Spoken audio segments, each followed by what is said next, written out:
Definition read करते हैं और समझते हैं कि सर्टेन इवेंट क्या होता है। The probability of an event which is sure to occur is 1। जो इवेंट होगा ही होगा, जो श्योर है, ठीक है जी, such an event is called a sure event और सर्टेन इवेंट। ठीक है जी, तो आप याद रखना श्योर इवेंट और सर्टेन इवेंट एक ही होता है, और ऐसे इवेंट की या जो प्रोबेबिलिटी है वो होती है जी 1। आइए तो इसे एग्जाम्पल से समझने की कोशिश करें। सर एग्जाम्पल बताइए, एग्जाम्पल समझते हैं। सनराइजेस इन द ईस्ट, सूरज है वो ईस्ट से राइज करता है, सनराइजेस इन द ईस्ट, तो ये 100% पॉसिबल है, ये होगा ही होगा, ईस्ट से ही सनराइज करेगा हमेशा। ठीक है जी, तो इसकी प्रोबेबिलिटी क्या होगी, 1 होगी, और इस तरह के इवेंट को हम बोलते हैं सर्टेन इवेंट। एक और एग्जांपल चाहिए जी? बिल्कुल, एक और एग्जांपल भी हम आपको दिखाते हैं, दूसरा एग्जांपल बताते हैं आपको। तो दूसरे एग्जांपल में हम एक एग्जांपल लेते हैं कि हमारे पास है जी लड्डू, मिठाई का डब्बा है, मिठाई के डब्बे में लड्डू है, और ये लड्डू मैं देना चाहता हूं आपको। तो मेरे पास 1 किलो का मिठाई का डब्बा है, उसके अंदर मोतीचूर के लड्डू हैं, और जब मैं लड्डू बच्चों को देने के लिए जब बॉक्स के अंदर हाथ डालूंगा और आपको जब लड्डू दूंगा, तो बेटा क्या प्रोबेबिलिटी होगी? क्या उसमें से गुलाब जामुन आएगी? जी नहीं, उसमें से गुलाब जामुन नहीं आएगी, उसमें से लड्डू ही बाहर आएगा बेटा। तो ऐसा इवेंट जो सर्टेन हो, यानी कि जो होगा ही होगा, ठीक है जी, उसकी प्रोबेबिलिटी 1 होगी, और इसी इवेंट को हम सर्टेन या श्योर इवेंट बोलते हैं। नेक्स्ट एग्जांपल से समझें। नेक्स्ट एग्जांपल है हमारे पास, या नेक्स्ट टाइप ऑफ इवेंट है हमारे पास इम्पॉसिबल इवेंट। तो पहले डेफिनेशन रीड करेंगे पहले की तरह।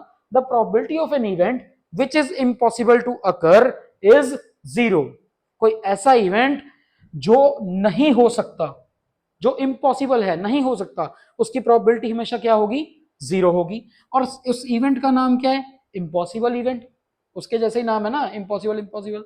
जैसे एग्जाम्पल से समझते हैं, एग्जाम्पल एग्जाम्पल, फिर से सेम एग्जाम्पल ले लें। सनराइजेस किसी ने बोल दिया, नहीं सर गलत हो आप तो, सनराइजेस इन द वेस्ट बोल दिया, साउथ बोल दिया, नॉर्थ बोल दिया, तो क्या ये होगा कभी भी? वेस्ट से सनराइज होगा? नहीं होगा, तो ये तो इम्पॉसिबल हो गया बच्चों। तो इम्पॉसिबल इवेंट की प्रोबेबिलिटी क्या होगी? 1। अरे सर आपने तो सेम सेम बोल दिया, कुछ और बताइए, कुछ और बताएं। कुछ और बताते हैं जी। कुछ और में मान लीजिए आपके पास डाइस है, लूडो वाला डाइस, यही लूडो किंग वाला डाइस, स्नेक एंड लैडर वाला डाइस। तो डाइस की अगर हम आउटकम्स की बात करें, अगर मैं डाइस को रोल कर दूं, तो कौन से नंबर आपको दिखाई देंगे? 1, 2, 3, 4, 5 और 6। और अगर कोई आपको क्वेश्चन में पूछने लग जाए कि जी 7 की प्रोबेबिलिटी बताओ, तो बेटा क्या यहाँ पे 7 हो सकता है? कभी भी नहीं हो सकता। तो आपकी प्रोबेबिलिटी क्या होगी? 7। 0। 0 क्यों होगी? क्योंकि 0 होगी बेटा, ये इम्पॉसिबल इवेंट है। अच्छा एक और एग्जांपल बताता हूं आपको। एग्जांपल है, अगर आप हमारे चैनल को सब्सक्राइब कर लो, ऑफलाइन सेंटर को ज्वाइन कर लो, फिर तो आपकी फेल होने की प्रोबेबिलिटी 0 हो जाएगी। क्यों? क्योंकि आप फेल हो गए नहीं, फेल होने का मतलब इम्पॉसिबल हो जाएगा आपके लिए, फेल शब्द इम्पॉसिबल। ठीक है जी, तो सब्सक्राइब जरूर कर रखना। चलो अब देखते हैं हम प्रोबेबिलिटी किसी भी इवेंट की निकालने के लिए फॉर्मूला कौन सा यूज होगा। तो जो फॉर्मूला हम यूज करेंगे बेटा, वो फॉर्मूला है नंबर ऑफ फेवरेबल आउटकम्स। ठीक है जी, number of outcomes favourable to E, event E के फेवर में कितने आउटकम्स हैं, upon number of possible outcomes of the experiment. इसको हम बोल भी सकते हैं कि number of favourable outcomes upon total number of outcome भी बोल सकते हैं। इसके साथ हम एक और फॉर्मूला करेंगे, जो है probability of event E plus probability of event not E is equal to 1। अब सर ये फॉर्मूला कहां से आ गया? ये फॉर्मूला बेटा यहां से आया कि जब आप किसी इवेंट ए को मान लीजिए टीम ए है, उसकी विनिंग प्रोबेबिलिटी है 0.6 और 60%, बोथ आर सेम, 60 के नीचे 100 ले जाओ 0.6 बन जाएगा, उसकी विनिंग प्रोबेबिलिटी है। तो उसकी कॉम्प्लीमेंट्री प्रोबेबिलिटी कितनी होगी? 0.4 या 40%।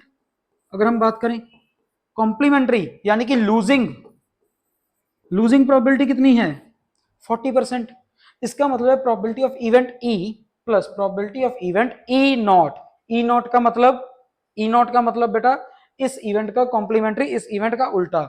जैसे विन का लॉस होता है, डे का नाइट होता है, ठीक है जी, उसी तरह ये हमारा प्रोबेबिलिटी ऑफ इवेंट ई, उसकी अकरेंस, और उसका कॉम्प्लीमेंट्री यानी कि जो नहीं होगा उसका ऑपोजिट होगा, ठीक है। इन दोनों को अगर हम ऐड कर दें तो 1 आ जाएगा।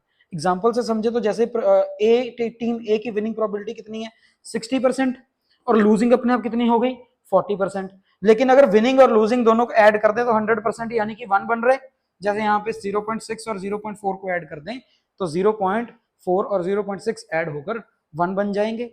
और ये मैं उम्मीद करूंगा कि 10th क्लास के बच्चों को ये चीज तो पता होनी चाहिए कि 60% 0.6 कैसे होता है, 40% 0.4 कैसे होता है, और 100% 1 कैसे होता है। चलो अब हम चलते हैं एक्सरसाइज पे, लेकिन उससे पहले ये जानेंगे आप कि प्रोबेबिलिटी की जो रेंज है वो 0 से लेकर 1 तक होगी, यानी कि 0 उससे बड़ी और 1 उससे कम। 0 to 1 होगी आपकी प्रोबेबिलिटी, कितनी हो सकती है 0 हो सकती है, और 1 के बीच में होगी, 0 उसके बीच में और 1।